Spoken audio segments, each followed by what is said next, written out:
Pessoal, no último editorial, eu fiz um comentário sobre a convocação do Eduardo Bolsonaro para prestar esclarecimento em 15 dias sobre a fala dele, de que professor é pior do que traficante. E aí, eu fiz um comentário onde argumentei que a direita ela precisa adquirir a credibilidade por falas sensatas e não por falas da qual você não pensa para dizer, falas soltas ao relento. Então, a credibilidade que eu busco aqui e que eu recebo críticas por aqueles que não buscam o mesmo que eu busco através da divulgação da verdade, discutindo coisas que são sérias e que valem a pena ser discutidas. E a coisa chega a um nível tão, sabe, escancarado da pessoa tentar lacrar e perder a credibilidade. Esse é o grande problema. Eu vou dar um exemplo para vocês. Olha só isso aqui. A atriz Gal Gadot é aquela que fez a Mulher Maravilha. Não sei se você assistiu o filme. Eu assisti com a minha família, Mulher Maravilha. Ela já serviu ao exército de Israel e ela manifestou contra os ataques do Hamas.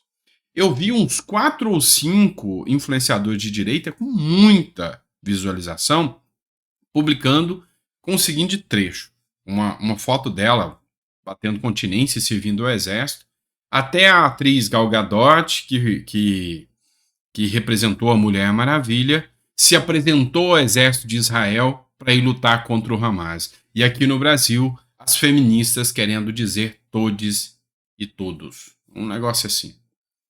Isso é mentira. Ela não se apresentou ao exército depois para enfrentar o Hamas, nem nada disso. Ela serviu o exército. E depois ela fez uma nota dizendo que é contra os ataques, ela que é israelense. Então, assim, o que custa a gente lidar com as coisas de acordo com a verdade? O que custa a gente trazer credibilidade e dizer, ó, parabéns, eu dou parabéns a Gal Gadot, que mesmo tendo servido o exército, ela é israelense e ela está do lado certo da história, está contra os ataques terroristas. É assim que a coisa flui, tá? Então, fica aqui o meu esclarecimento de que eu sou contrário a, sabe, coisas sensacionalistas no sentido de perder a credibilidade. Esse não é o meu intuito. Vamos lá. Pulando para a próxima matéria, não é essa que eu vou tratar, é essa aqui. Matéria do Estadão. E eu venho tratando com vocês já há algum tempo sobre a nova pegada do Estadão que está sendo de críticas ferrenhas ao Lula.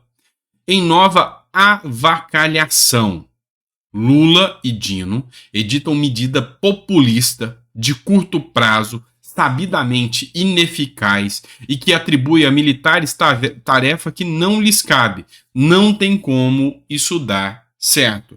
E aqui eles estão mencionando, essa matéria foi publicada há 5 horas atrás, sobre a GLO placebo do Lula. Aquela GLO que não vai ter como dar certo, é uma medida populista, é uma medida só para agradar a turminha.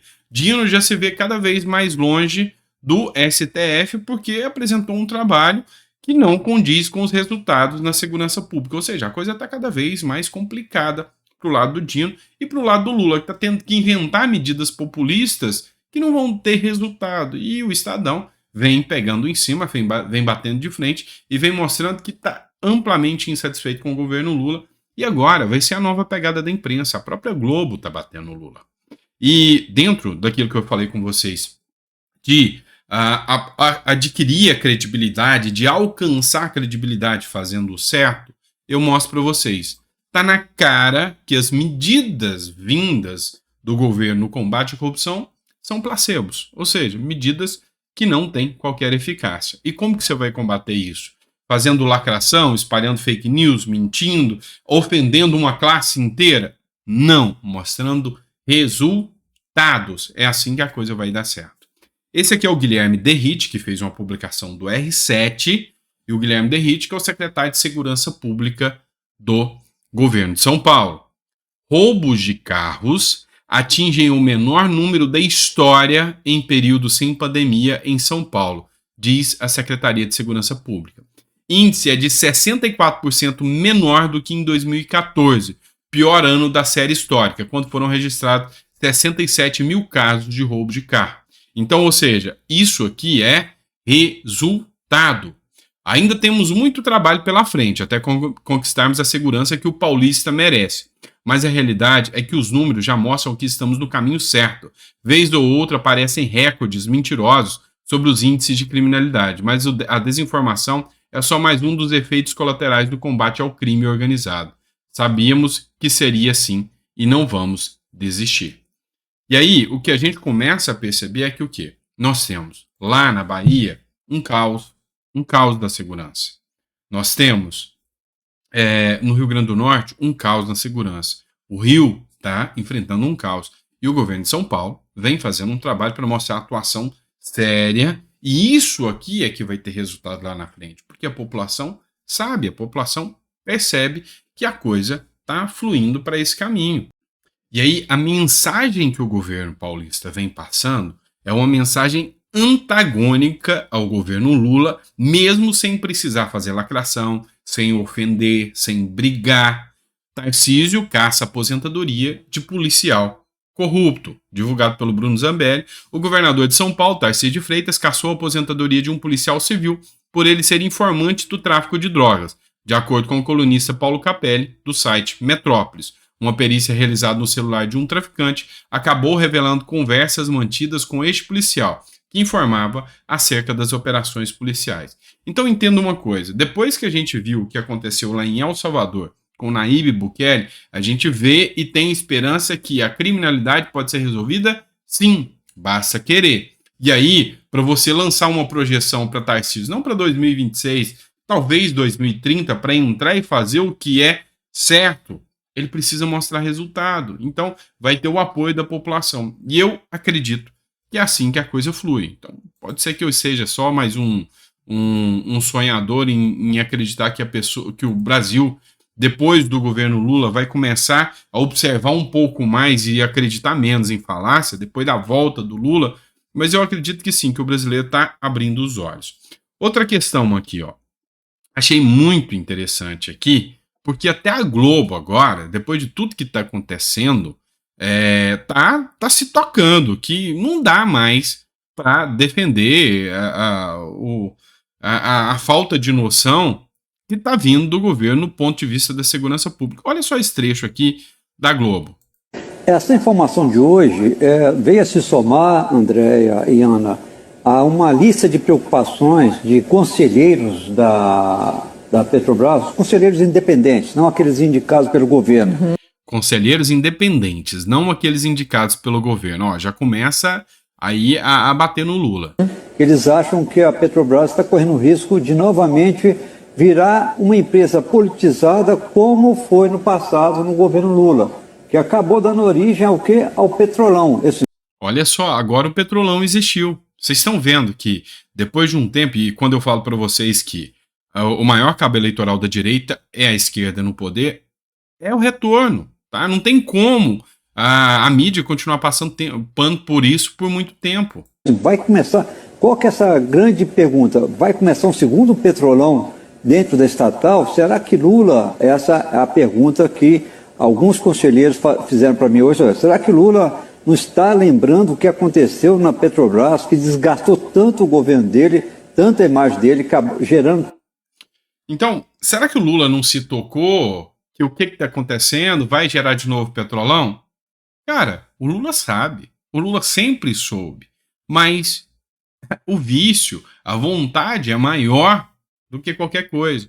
E ele acha que o momento é diferente daquele de lá atrás. E é para pior, porque hoje a informação vai rápido, a informação vai passando, a informação vai chegando a todos em questão de momentos, de instantes, que hoje nós temos a rede social. E não à toa eles querem regular as redes sociais, para que tudo isso fique encoberto. As redes sociais foram o maior, diga-se de passagem, o maior regime de fiscalização de corruptos. Ou seja, hoje a informação voa. E aí é lógico que eles querem controlar isso. Bora lá. Publicação do Eduardo Bolsonaro. PT quer derrubar corte de impostos de Bolsonaro e voltar taxas de mais de 400 remédios. É assim que se tem que fazer. É trazer para a população a mentalidade de que a gente precisa, sabe, abrir os olhos deles para aquilo que está errado. Ó, olha só o que diz a matéria. No momento, o Ministério da Saúde analisa quais remédios perderão uma isenção. A informação foi adiada pelo vice-Geraldo Alckmin. O amplo corte de tarifas foi implementado pelo presidente Jair Bolsonaro durante o ano de 2021. Bolsonaro cortou impostos de mais de 400 remédios. Lula quer voltar com os impostos de mais de 400 remédios. Precisa falar mais alguma coisa? É isso, tá? E aí, a indignação, o Cabo Gilberto, ele fez um comentário aqui e falou: o Brasil não vai aguentar 4 anos de Lula e o PT. Eu também acredito que nós vamos ter uma terra arrasada ao final de 4 anos, mas é o que temos por hora, né? É o que nós temos que fazer, o nosso papel aqui de alertar a população para se tocar o que está acontecendo. Vamos lá. Outro ponto que eu também critico, inclusive a direita. A direita tem um ego muito inflado, sabe? Um exemplo foi o que o próprio MBL quis fazer, tomou parte, se juntou inclusive a partidos de esquerda, e aí anti-Bolsonaro, o que foi patético por parte do MBL. Mas não podemos deixar de ter em consideração que divergências entre políticos à parte e divergência política ideológica é outra coisa. Então vamos lá. Se eu tenho um projeto que é bom, eu vou apoiar. Ah, mas é o Kim Kataguiri que promoveu e teve o MBL. Talvez você não concorde com o MBL, que se dane, o projeto é bom. Ah, mas foi um petista que apresentou. O projeto é bom. Então a gente tem que parar de bobeira e olhar em casos isolados, tá? Casos isolados. Isso é o importante. E olha só, tem meu total apoio. O Kim discursou em plenário sobre um caso e para mim é uma vitória e eu dou parabéns ao Kim Kataguiri. Já pensou em tirar sua carta de habilitação de forma mais prática e barata? Isso está mais perto de se tornar realidade. Consegui as assinaturas necessárias para que o meu projeto, que torna facultativo as aulas em autoescolas, possa ser votado em plenário. As provas continuam sendo obrigatórias, mas a maneira como você vai treinar para elas ficará mais flexível. Curta, comente e compartilhe este post. O que acontece? Uma coisa que eu alerto para você sempre: as máfias. Máfias dos Detrans, máfias da carteira de habilitação. Eu vou te dar um exemplo, tá? Vou te dar um exemplo. Minha filha está tirando a carteira de habilitação. Completou 18 anos, agora está tirando a carteira de habilitação. Ela teve que pagar R$ 360 para fazer um exame de vista. Ela tinha acabado de fazer o exame de vista com outro profissional, um exame detalhado, onde prescreveu o óculos, um exame todo detalhado. Pagou 360, chegou para fazer lá do Detran, não aceitaram o outro exame dela. Ela tem plano de saúde, poderia ter feito pelo plano de saúde, mas não, tem que ser naquela clínica com aquele cara. Chegou lá, ela falou que o médico olhou para ela e falou: você tá enxergando bem? Tô enxergando bem. Então tá aqui o seu relatório. Toma. Ah, mas como assim? E os exames? Ela pôde atestar porque tinha os outros exames, não é pra quê? Só para pagar 360 a mais? É igual o teste psicotécnico. Então, assim, são coisas que a gente, sabe, vê que se trata de uma verdadeira máfia. É igual a questão dos guinchos no Detran, quem nunca viu isso? É a questão da máfia das multas. Então, isso aí é para sangrar cada vez mais o cidadão. E eu tenho total apoio ao projeto do Kim Kataguiri aqui, tá bom? Vamos falar agora do amor, o preço do amor. Dá uma olhada nessa matéria que é da Globo. E se tá na Globo, você já sabe, não tem mentira, não tem fake news. Sempre falam a verdade. O arroz, tá? Esse mesmo arroz que todo cidadão, seja o mais rico ou o mais pobre, tem em casa, está 16% mais caro em 2023, diz pesquisa. E aí, quais os motivos? Um dos motivos é a escassez, é a falta, guerras, enfim. Mas, olha só, preço do arroz agora é da Band. Sobe, se aproxima de R$ 30, patamar semelhante ao da pandemia. Só que a gente não está na pandemia, tá? Especialistas explicam que o excesso de chuva e a entre-safra estão entre os motivos que encarecem o preço do arroz no Brasil. Então, é o excesso de chuva, a entre-safra, tudo isso está acontecendo. Só que o que a gente precisa lembrar? É igual, a carne está mais barata. Você sacou que a carne está mais barata? E aí o petista vem e fala: olha só, a carne está mais barata, faz o L, fiz o L para isso mesmo. Da mesma forma que um outro canal vai pegar aqui e vai falar: olha só, o preço que está o arroz, está vendo? Você que fez o L, a culpa é sua. Os dois estão fora do contexto. Por que eu preciso esclarecer isso? Porque são questões de mercado, são questões climáticas, são questões que atingem aí e aconteceria com qualquer um. Só que a gente não pode ser desonesto igual a mídia foi durante a época do Bolsonaro. Bolsonaro pegou pandemia, Bolsonaro pegou uma guerra e ficavam acusando ele. Agora, o que acontece? O governo está à parte da economia. Isso aqui está acontecendo por regras de mercado. E aí, se tiver medidas, planos de incentivo, se antever a essas questões, é uma coisa que o governo tem que fazer. Ou seja, criar mecanismos, tá? Mas o preço do arroz está subindo. O que a gente pode fazer para implementar aqui para esse preço baixar? Vamos liberar mais crédito para produzir mais arroz. Vamos liberar crédito para aquelas áreas que não estão com chuva para eles produzirem arroz. Libera um crédito mais barato lá. É assim que funciona. É assim que o mercado funciona. Então, eis que vem acontecendo aí dentro da economia um fenômeno que é o período da entre-safra, ou seja, termina uma safra e aí tem o plantio, e aí tem que esperar o arroz crescer de novo. Esse período, lei da oferta e da procura. Se eu tenho menos oferta, eu tenho mais procura. Se eu tenho mais procura, o preço é maior, cria inflação. É assim que funciona, tá? Então, é assim que funciona. E a gente precisa ser sincero em relação a isso. Mas outros pontos, não. Outros pontos são como esse aqui, sim, tá? Olha só. Lula prometeu durante a campanha: vamos voltar e o pobre vai andar de avião, diz Lula na USP durante a campanha. Matéria do dia 26 agora. Passagem aérea e pedágios ficam mais caros, confirmam os vilões da prévia da inflação. Aí aqui sim nós temos uma ingerência aí.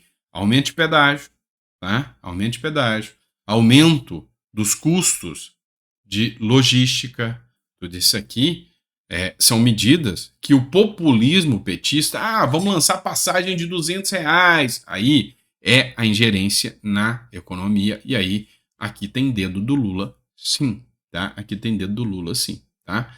E, enfim, é só a gente acompanhar que a gente vê tudo que está acontecendo aí, tá bom? E como eu disse para vocês, com credibilidade, trazendo as coisas como elas têm que ser. Com erros, sim, a gente erra, a gente é humano, a gente vai cometer erros. Mas a gente tem que evitar cometer erros que são, sabe, assim, visivelmente erros crassos, e principalmente pelo sensacionalismo, sabe? Isso aí não dá certo, isso aí não leva credibilidade a ninguém, tá bom? Grande abraço, fica com Deus, e daqui a pouco a gente tá de volta com mais um editorial para vocês.